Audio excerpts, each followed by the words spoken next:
Model হওয়ার দরকার ছিল মুসলমান, আর মডেল হয়েছে বিধর্মীরা। কথা বলে না? আমাদের কি বিধর্মীরা ফলো করে না? আমরা বিধর্মীকে ফলো করি। আমরা বিধর্মীকে ফলো করি। তাহলে মডেল কারা? বিধর্মী। তাহলে যেই জায়গায় মানুষের মনের করে বেঈমান কাফেরেরা মডেল, সেই জায়গায় তো রহমত পাওয়ার স্বপ্ন দেখাটা বোকার কাজ ছাড়া কিছুই নয়। ঠিক না বলে? আরো জোরে মহাপদে কথা একমত? আল্লাহ রাব্বুল আলামিন আল্লাহর হাবিবকে দেখে বলেছেন, বিসমিল্লাহির রহমানির রহিম, আল্লাহু আকবার। কুল ইন্নাস সালাতি ওয়া নুসুকি ওয়া মাহইয়ায়া ওয়া মামাতি লিল্লাহি রাব্বিল আলামিন, আল্লাহু আকবার। লা শারীকা লাহু, আল্লাহু আকবার। আরেকটু মহব্বত, আল্লাহু আকবার। আল্লাহ যে আহাদ, আল্লাহ যে লা শারীক, এটা তো আমাদের মনে করে বিশ্বাস করে, ঠিক না? আল্লাহ এক, আল্লাহর সাথে কোনো শরীক নেই। আল্লাহ তার হাবিবকে ডেকে বলেছেন, কুল হাবিব, আপনি বলুন, ইন্না সালাতি, নিশ্চয়ই আমার নামাজ, ওয়া নুসুকি ওয়া মাহইয়ায়া ওয়া মামাতি লিল্লাহি রাব্বিল আলামিন, নিশ্চয়ই আমার নামাজ, আমার হজ, আমার জীবন, আমার মৃত্যু একমাত্র আল্লাহ রাব্বুল আলামিনের জন্য। সুবহানাল্লাহ, সুবহানাল্লাহ। আর জোরে সুবহানাল্লাহ। নামাজ, আপনার আমার নামাজ কার জন্য? আল্লাহর। হজ কার জন্য? আল্লাহর। জীবন আল্লাহর, মরণ আল্লাহর। আল্লাহ এই যেখানে লাস্ট ফিনিশিং লা শারীক, লা শারীকা লা, আল্লাহ আল্লাহ রাব্বুল আলামিনের সাথে কোনো শরীক নেই। ঠিক না বলেন?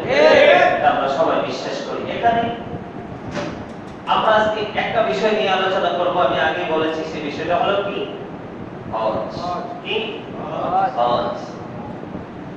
হজ এমন একটা জিনিস, এটা নির্দিষ্ট সময়, নির্দিষ্ট কাজের মাধ্যমে নির্দিষ্ট স্থানকে জিয়ারত করার নামই হলো হজ।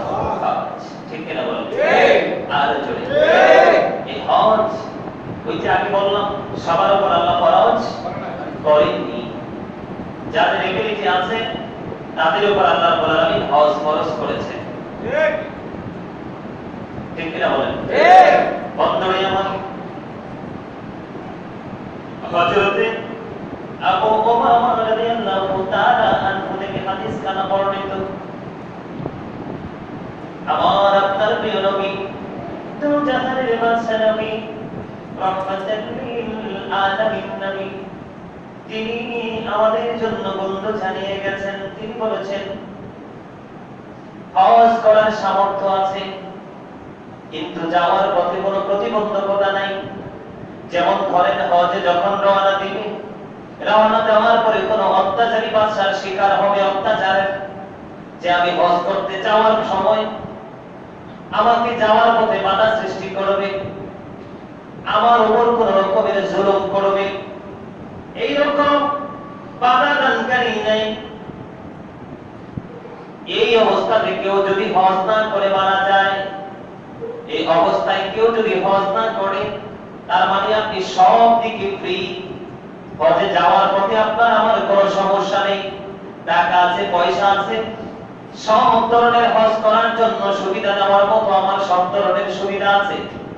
এখানে উল্লেখিত একটা বিষয় অত্যন্ত গুরুত্বপূর্ণ, যাওয়ার পথে আমাকে কেউ বাধা দেবে না, আমার উপর কোনো কেউ প্রহার করবে না, এই রকম ধরনের কোনো অসুবিধা আপনার আমাদের যাদের হজ করার তৌফিক আছে তাদের জীবনের কোন মুহূর্তে নেই।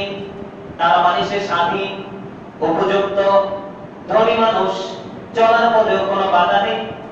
এই রকম পরিস্থিতির মধ্যে কেউ যদি হজ না করে, আল্লাহর হাবিব বলেছেন, সে ইহুদি হিসাবে মৃত্যুবরণ করুক আর নাসারা হিসাবে মৃত্যুবরণ করুক, তাতে আল্লাহর হাবিবের কিচ্ছু যায় আসে না। জোরে নাউযুবিল্লাহ, আর জোরে নাউযুবিল্লাহ। আমার কথা আপনারা বোঝেন নাই? কথা বলেন না কেন? কথা বলছেন? তাহলে যারা ধনী মানুষ তাদের হজ করার দরকার আছে না নাই? কথাটা ভয়ঙ্কর না? আরো জোরে বলেন মহাপতে।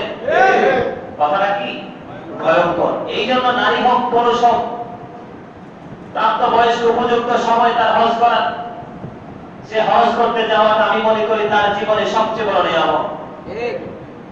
আল্লাহর হাবিব অত্যন্ত সতর্কতার সাথে আমাদেরকে কথাটা জানিয়েছে হাদিস শরীফের মাধ্যমে। এটা আমাদের মাথায় রেখে হজের উদ্দেশ্যে রওনা দেওয়া উচিত। ঠিক কিনা বলেন? মরার সময় কি টাকা নিয়ে যাওয়া যায়? সোনা গয়না নিয়ে যাওয়া যায়? বিঘায় বিঘায় জমি আছে, মাঠে, এগুলো নিয়ে যাওয়া যাবে? আর বড় বড় অনেক বাড়ি করে রেখেছেন আপনি, ভাড়া দিয়ে রেখেছেন, এগুলোকে নেওয়া যাবে? কোনো কিছুই মানুষের সঙ্গী হবে না। একমাত্র সঙ্গী হলো তার জীবনে আমল। আর এই আমলের মধ্যে হজ একটা গুরুত্বপূর্ণ বিষয়, অত্যন্ত গুরুত্বপূর্ণ। বন্ধুরে আমার, এখানে ক্ষান্ত নাই। হাদিস শরীফ আবু সাঈদ রাদিয়াল্লাহু তাআলা আনহু থেকে হাদিস খানা বর্ণিত। আপনার আমার প্রিয় হাবিব ইরশাদ করেছেন, বন্ধু, যেই বান্দার শরীরটা আমি আল্লাহ সুস্থ রেখেছি, তার জীবন যাত্রায় সচ্ছলতা দান করেছি, এভাবে 5 বছর অতিবাহিত হয়ে গেল। কি হয়ে গেল? 5 বছর অতিবাহিত হয়ে গেল। সে আমার ঘরে আগমন করলো না, সে নিশ্চয়ই একটা বঞ্চিত হতভাগা। আর জোরে সচ্ছলতা বলতে বুঝছেননি মানে আপনার অর্থের কোনো সমস্যা নাই, টাকার কোনো সমস্যা নেই, এই দিকে আপনি পরিপূর্ণ পারফেক্ট আছেন, আবার আপনার শারীরিক সুস্থতাও আছে।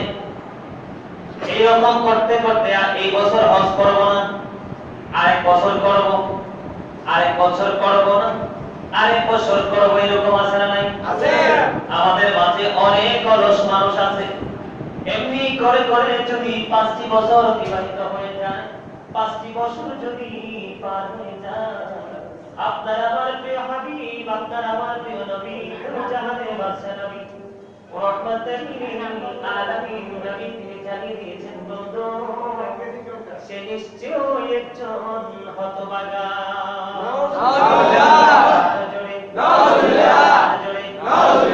তার পাশাপাশি উল্টো দিকে যদি বন্ধ নজর দেই, তাহলে সমাজের মধ্যে কিছু আল্লাহর পাগল, মদিনাওয়ালার প্রেমী, মদিনাওয়ালার আশিক রয়েছে, জীবনভর শুধু তার স্বপ্ন, আমি যদি একটু আর্থিক সচ্ছলতা পেতাম, আমার যদি একটু দৌলতের প্রভাব অর্থ করত, আমি জীবনের কিছু করি আর না করি, আমার প্রাণের নবীর রওজা শরীফ আমি জিয়ারত করতাম। সুবহানাল্লাহ। আল্লাহর ঘর বাইতুল্লাহ আমাদের জন্য নিয়ামত, আল্লাহর হাবিবের রওজা মুবারক জিয়ারত করা আমাদের জন্য নিয়ামত। এই জন্য বলছি, বন্ধু, আজকে যারা আমার আলোচনা শুনছেন, আমার মুসল্লি যারা মিডিয়ার মাধ্যমে যারা শুনতেছেন, আমি তাদের সবাইকে বলবো, যদি তৌফিক থাকে, দেশের পরিস্থিতি ভালো হয়, পরিস্থিতি যদি আল্লাহ নিয়ন্ত্রণে এনে দেয়, আপনারা জীবনে, সবার জীবনে সুস্থ থাকা অবস্থায় একবার হজ জিয়ারত করে আসবেন। রাজি আছেন না নাই? মহাপদে হজ করলে জীবনের গুনাহ মাফ হয়ে যাবে। কি হয়ে যাবে? জীবনের গুনাহ মাফ হয়ে যাবে, আল্লাহ রাব্বুল আলামিনের দিদার পাওয়া যাবে। বন্ধুরে আমার, আমাদের প্রিয় কবি কাজী নজরুল ইসলাম একটা হজ নিয়ে একটা সুন্দর চমৎকার গজল লিখেছেন, শুনবেন নি?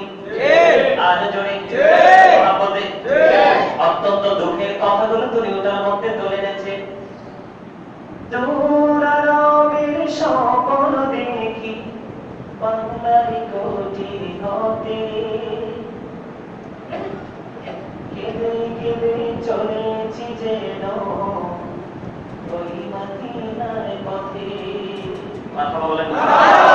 আরে জোরে বেহুশ হয়ে চলেছি যেন কেঁদে কেঁদে কার পথে।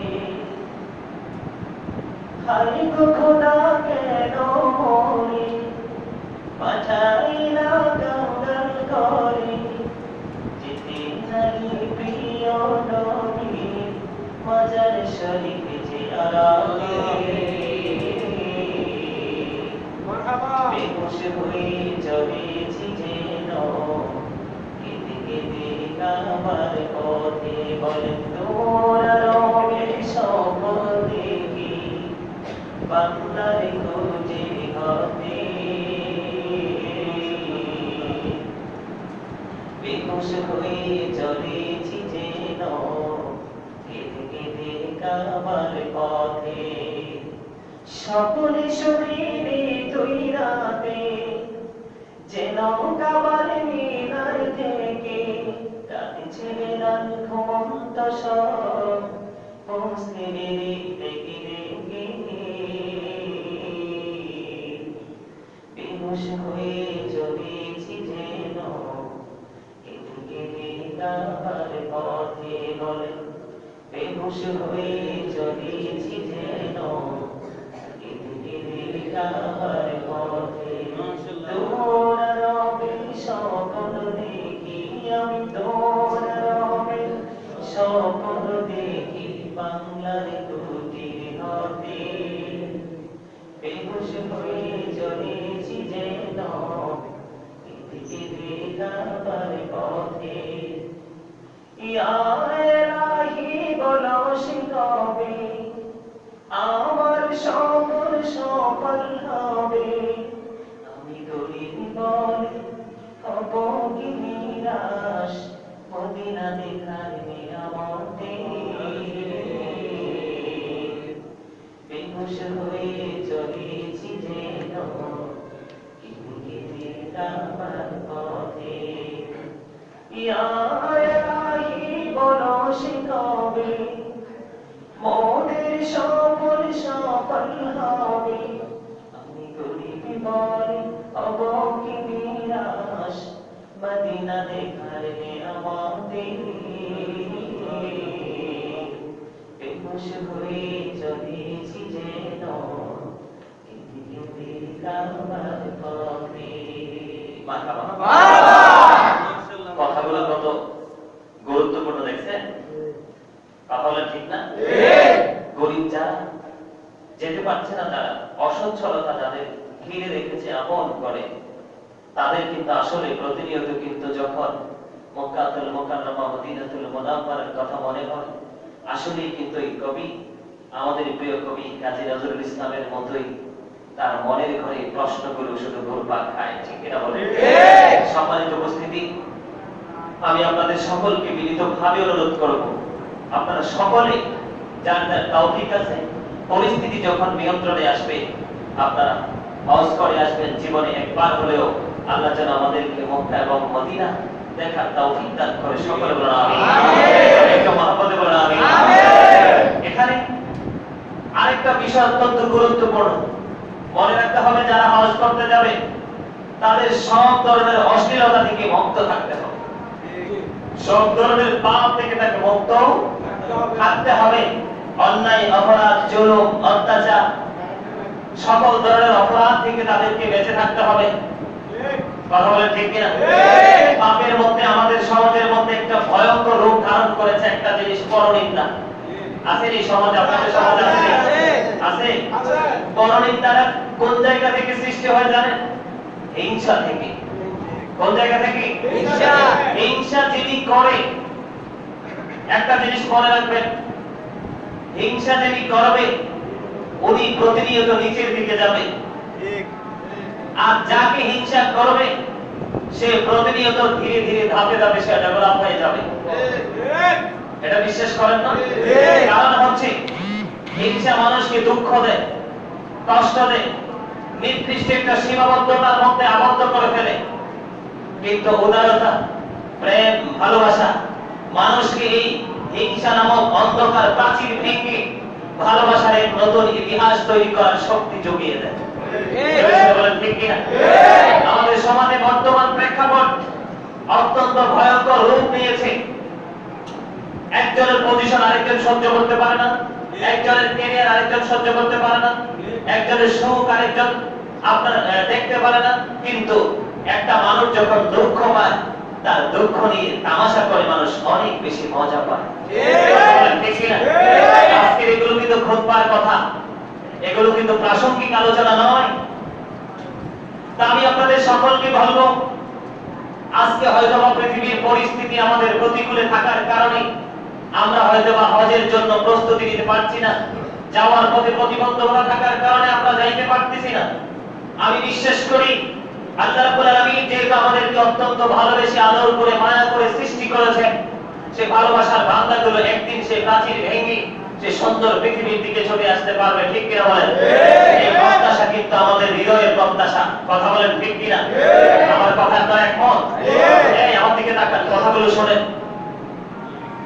আমার কথা কি আপনারা একমত? আপনারা কি মনে করেন এই যন্ত্রণাদায়ক পরিবেশ কি আমাদের জন্য চিরকালের জন্য স্থায়িত্বকাল নিয়ে এসেছে? না, এটা একদিন আমাদেরকে ছেড়ে চলে যাবে। তখন চলে যাবে যখন আমরা আল্লাহ প্রিয় হতে পারবো, রাসূল প্রেমিক হতে পারবো, যথাযথভাবে কোরআন হাদিসের আইন মেনে চলতে পারবো। আমাদের সমাজ, আমাদের ফ্যামিলি, আমাদের পরিবার, আমাদের যেই সীমানার মধ্যে থেকে আমাদেরকে জীবন যাপন করতে হয়, আমাদের ব্যক্তি জীবন, কর্মজীবন, শারীরিক জীবন, মানসিক জীবন, ব্যবসায়িক জীবন, কর্মজীবন, প্রত্যেকটা জীবনের দিকে আমরা যখন ফলো করি, এখন আমরা দেখতে পাই আমরা অত্যন্ত ভোগান্তিতে আছি। তার একটা মাত্র কারণ হলো আমাদের হিংসা, ঠিক কিনা বলেন? সম্মানিত উপস্থিতি, পরনিন্দা আসে হিংসা থেকে। আমার শ্বশুর আসছে, সামনের দিকে চলে আসেন, সামনের কাতারে চলে আসেন, এখানে চলে আসেন, সামনে আসেন, সামনে এই সরব জুতাগুলো নিয়ে বক্সে রাখেন। আপনি ওর কাছে জুতাগুলো দেন, দিয়ে আপনি ভিতরে সামনে চলে আসেন।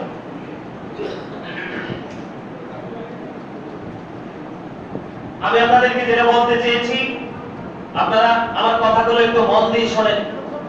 সম্মানিত উপস্থিতি, একটা ছোট্ট অপরাধ যখন মানুষ করে, এদিকে তাকান, মানব যখন একটা ছোট্ট অপরাধ করে আর অপরাধটাকে কিন্তু প্রশ্রয় দেওয়ার মতো মানুষ থাকে, কথা বলেন ঠিক কিনা? আপনারা মানেন আর না মানেন, এটাই কিন্তু চির সত্য। যখন ছোট্ট অপরাধ করার পরে যখন সাপোর্ট না পাবে, তখন কিন্তু আগামী দিনে আরো ছোট্ট অপরাধ থেকে সে বিরত থাকবে। এই জন্য কারণ চুরির মাল রাখার যখন জায়গা পায়, আগামী দিনে আরো ভালো করে চুরির ইচ্ছা থাকে, ঠিক কিনা বলে?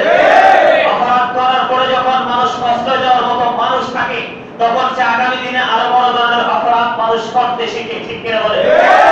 একদিন একটা মানুষের গায়ে আঘাত দিয়ে যখন মানুষ মজা পায়, এটার বিরুদ্ধে যখন কোনো মানুষ না দাঁড়ায়, তখন আগামী দিনে আরো বড় ধরনের আঘাত করতে সে মজা পায়, ঠিক কিনা বলে?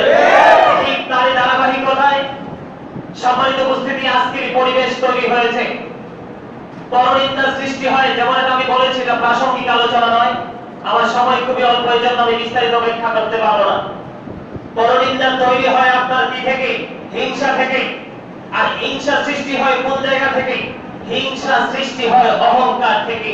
একটা মানুষ যখন মনে করে I am very successful person, I am the great person, সে যখন মনে করে যে আমি একজন সাকসেসফুল পারসন, আমি একজন পরিপূর্ণ মানুষ, সব দিকে স্বয়ং সম্পূর্ণ, অন্য কোনো মানুষকে সে মানুষ হিসাবে যখন মনে করা থেকে দূরে সরে আসে, তখনই কিন্তু তার মধ্যে হিংসা শুরু হয়। আর হিংসা যখন তার মধ্যে পরিপূর্ণভাবে প্রভাব পড়ে, তখনই সে পরনিন্দা করতে শুরু করে।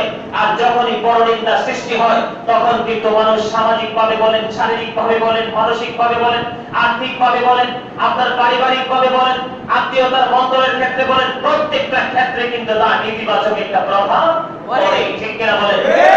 মানুষ অশান্তির আগুন ভোগ করতে থাকে। সম্মানিত উপস্থিতি, আজকে এই খুতবায় খতিব অত্যন্ত চমৎকারভাবে হাদিস শরীফগুলো আমাদের জন্য তুলে ধরেছেন। আজ থেকে 1450 বছর আগে আমার প্রাণের নবী এই পবিত্র হাদিস মোবারক আমাদের জন্য রেখে গেছেন। আমরা সেই নবীর উম্মত হয়েছি, এই জন্য আমি সবসময় বলি I am the great person. যারা রাসূলকে ভালোবেসে রাসূলের আদর্শে নিজের জীবন করেছে, তাদেরকে বলবো you are great my dear brother, father and sister. আওয়াজ করে বলেন সুবহানাল্লাহ। উপস্থিতি, নবীর প্রেমের এক উজ্জ্বল দৃষ্টান্ত হলো এই কিতাব। নবীর প্রেমের উজ্জ্বল দৃষ্টান্ত হলো নিজের বাস্তব জীবনে রাসূলের প্রত্যেকটা কথাকে মেনে জীবন যাপন করা, ঠিক কিনা বলেন? আল্লাহর হাবিব বলেছেন, তোমরা যদি হজ করতে যাও, হজ করতে যাইতে হলে তোমাদেরকে সবগুলো পাপ থেকে তোমরা মুক্ত থাকতে হবে। ছোট বলো, বড় বলো, কবিরা সগীরা, শিরক, বিদআত, জানা অজানা, ছোট বড় যত ধরনের অপরাধ আছে, তোমাদেরকে সব ধরনের অপরাধ থেকে বেঁচে থাকতে হবে। আর যখন তোমরা সব ধরনের অপরাধ থেকে বেঁচে থেকে তোমরা যখন মক্কাতুল মুকাররমায় যাবে, খানায় কাবা যখন তাওয়াফ করবে,